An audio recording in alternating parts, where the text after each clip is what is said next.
Hatol sa trade issue kay Maverick Ahmisi, nilabas na ni Coach Tim Cone. Coach Tim Cone isiniwalat ang katotohanan at bagong bigman ng Gilas Pilipinas na kinokonsidera na mapapasama sa national team, tinukoy na. So yan ang ating mga tatalakayin. Nang dahil nga sa nangyaring injury sa isa sa main guy ng Gilas na si Kai Sotto, dulot ng tinamo nitong ACL tear na nakuha sa paglalaro sa Japan B-League, nito lang lumabas ang balitang inaasahang mapapabilang na sa Gilas pool itong 6'10" UP Fighting Maroon na si Quentin Millora Brown o kilala sa pangalang QMB.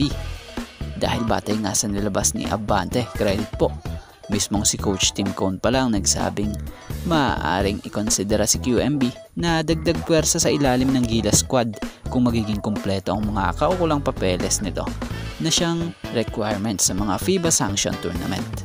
So yun pala, if he is eligible, so kinokonsidera na nila pala ito. So magandang balita yun kung ganun. So sana mapakita at makumpleto ni QMB yung mga requirements na dapat niyang ipakita at maibigay niya yung mga hihingin sa kanyang kailangan para maging eligible siya as Gilas local at para makapaglaro siya para sa Gilas Pilipinas. Pero sa tingin naman natin ngayon possible si Japet muna ang gagamitin talaga nitong si Coach Tim kapalit ni Kai Sotto, dahil ito yung unang binanggit ni Coach Tim kamakailan lang, dahil si Japet sanay na sa sistema ito at si QMB syempre babago pa nga siya, kukunti pa nga lang din ang panahon at magaganap na itong third window. At least nga naman kung si Japet sobrang alam na niya yung gagawin niya at di na mangangapa pa sa sistema. At karagdagang update pa rin para sa Gilas Pilipinas, tinitingnan din pala nila Coach Tim Cone ang possible pagkakaroon ng training camp sa Doha, Qatar bago sumabak sa third window ng FIBA Asia Cup qualifiers. At about nga dito kay Maverick Ahmisi, dumakaw nga muna tayo rito sa Ginebra.